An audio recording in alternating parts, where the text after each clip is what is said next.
Bapak menangkap nggak ini ada skenario jangka panjang, Pak, sampai munculnya reklamasi di ujung Jakarta?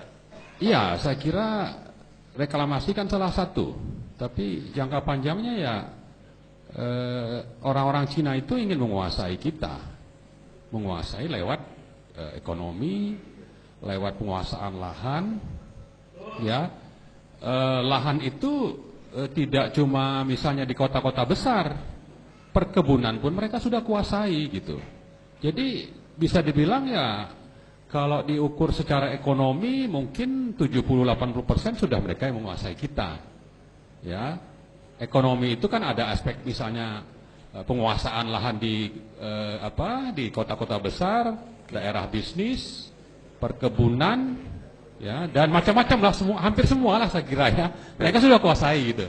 Apa pemerintah kita tidak membaca itu, Pak, dari awal, Pak? Gimana? Pemerintah kita apa tidak membaca kekhawatiran seperti itu, Pak? Pemerintah kita ini mungkin kalau kita lihat kita urut satu persatu. Kalau itu dari presiden, ya presidennya bisa karena memang bagian dari orang Cina itu sendiri, ya. Sudah. Atau Kalau mau dia- tepuk tangan harus bareng-bareng. 1, 2, 3. Ya. Nah, biar kompak gitu loh. Ya, silakan. Atau dia memang orientasinya cuma rente dan kekuasaan. Jadi itu sudah tidak punya tanggung jawab moral, ya, bahwa kalau nanti dia dijanjikan akan didukung menjadi presiden misalnya, atau berkuasa, lalu dikasih kesempatan dapat bagian bisnis, uang lah katakan kasarnya gitu, lalu dia terima, ya itu memang akhirnya kita tidak bisa apa-apa dengan presiden seperti itu. Dia menyerahkan apa saja untuk tadi orientasi apa, kekuasaan, rente, dan pengaruh dan macam-macam lah. Nggak takut misalnya nanti di akhirat dia harus bertanggung jawab gitu. Ya mungkin acara ini mengingatkan dia, saya kira ya. Saya bicara ini juga bukan berarti mendukung itu, sekaligus mengingatkan namanya Joko Widodo. Jangan begitulah, ya kan? Saya kira kalau kita lihat di Jawa itu orang miskin masih sangat banyak lah. Ya mungkin di kampungnya Pak Jokowi di Solo sana itu banyak. Nah jangan lupa beliau di Jakarta juga apalagi. Jangan lupa, jangan orientasi cuma kekuasaan dan rente, melupakan orang-orang pribumi yang masih sangat-sangat banyak miskin. Ya, kita jadi budak nanti, menjadi budak di negeri sendiri gitu. Akibat apa? Salah satunya karena Sabar. akibat dari karena pemimpinnya itu tidak punya komitmen yang kuat untuk kepentingan rakyat banyak gitu. Tapi ada sanggahan nih, Pak. Ini kan reklamasi kebijakannya bukan di presiden, Pak. Ini cukup di gubernur.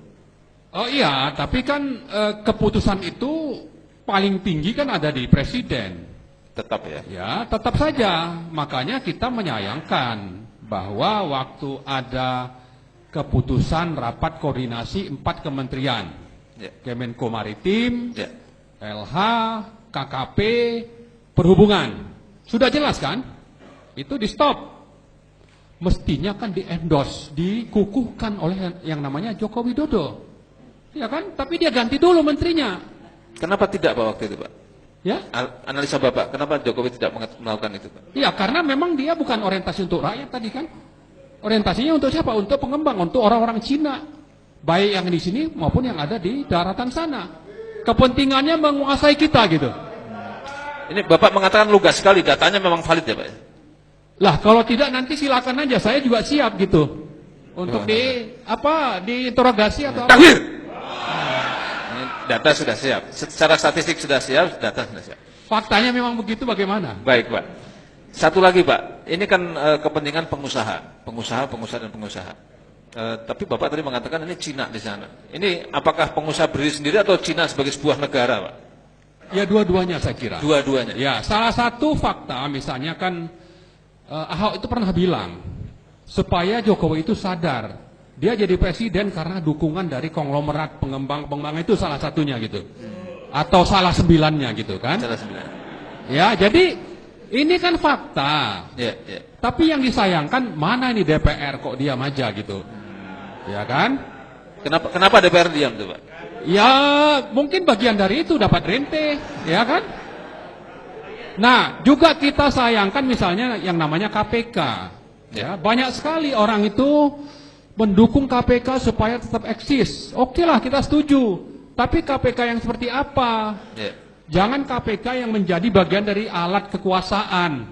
Ya, banyak sekali sebetulnya fakta-fakta di persidangan, ya, dari berbagai kasus besar yang menunjukkan bahwa yang terlibat bukan cuma yang sedang diadili, tapi fakta persidangan itu mengarah kepada orang-orang lain.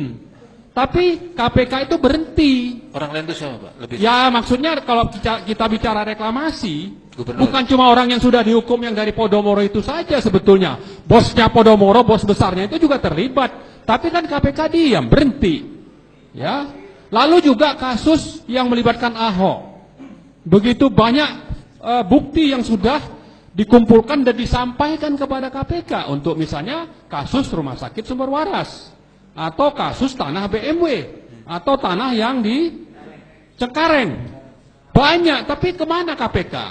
Ya, KPK kan coba mencari dalih supaya Ahok ini tidak diseret ke KPK, ditangkap. Padahal orang itu sudah sangat-sangat layak ditangkap. Ya, ditangkap itu. Tapi faktanya apa? Presidennya melindungi, KPK juga sama, DPR-nya diam. Artinya memang kita sudah takluk oleh Cina-Cina ini, ya, dengan menguasai lembaga-lembaga negara. Takbir. Ya. Bapak melihat ada bom waktu, Pak, di sini, Pak.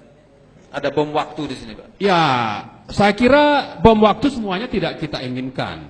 Tapi potensi itu ada. Acara ini untuk mengingatkan jangan sampai bom waktu itu meledak, yang akan merugikan kita semua. Oleh sebab itu yang nomor satu harus mendengar ini adalah Joko Widodo gitu. Ya. Jadilah sebagai presiden rakyat Indonesia, pribumi yang mayoritas dan mayoritas pula miskin. Jangan menjadi presiden konglomerat, apalagi negara asing, demi kekuasaan atau demi rente. Kalau seperti itu ya nilai Anda itu sangat rendah gitu.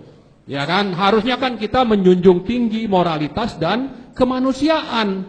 Dengan menjunjung tinggi moralitas dan kemanusiaan itu Joko Widodo itu akan dihormati, dikenang nanti kalau sudah berakhir masa jabatannya. Tapi kalau tidak, kalau sebaliknya, ini nanti akan terus dihujat gitu. Ya seperti yang saya lakukan ini. Takbir. Pak Marwan, satu pertanyaan saya, Pak. Ini katakanlah ini Jokowi sudah mendengar. Tapi apa prediksi Bapak? Lanjut terus atau berhenti, Pak? Apanya? Sikap Jokowinya, Pak. Saya khawatir memang dia tidak mau mendengar ya. Sudah buta oleh tadi orientasi itu. Ya, tapi ya namanya orang kan mestinya kalau diingatkan berkali-kali, mungkin pelan-pelan dulu, nggak perlu ada misalnya tadi bom waktu meledak dulu. Kita harapkan itu ada kesadaran gitu ya. Dan saya yakin kalau orientasinya misalnya kekuasaan untuk terpilih lagi di 2019, seandainya dia merubah sikap ya, lebih memihak kepada rakyat, saya yakin dia terpilih. Ya, tapi justru sebaliknya, mungkin saja tidak sampai ke 2019. Ya. Takbir. Sepintas tadi saya mendengar ada istilah-istilah yang sebut sajalah forbidden words itu. Jadi mohon tidak diungkapkan di sini ya, kata-kata yang seperti itu. Baik, kembali Pak Marwan.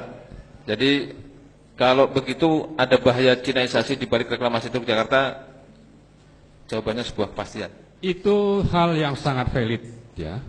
Ya, saya harap ada perbaikanlah ke depan. Ya, biar bagaimanapun negara ini berdiri kan atas perjuangan dari orang-orang pribumi yang begitu banyak berkorban. Dan itu sebabnya dalam Undang-Undang Dasar 1945 yang asli disebutkan bahwa yang jadi presiden itu ya orang Indonesia asli. Yang sayangnya itu sudah diamandemen dan mungkin ini bukan mungkin ya, harus kita perjuangkan lagi itu untuk dikembalikan gitu. Ya. Takbir. Baik, terima kasih Pak Marwan. Silakan minum dulu, Pak.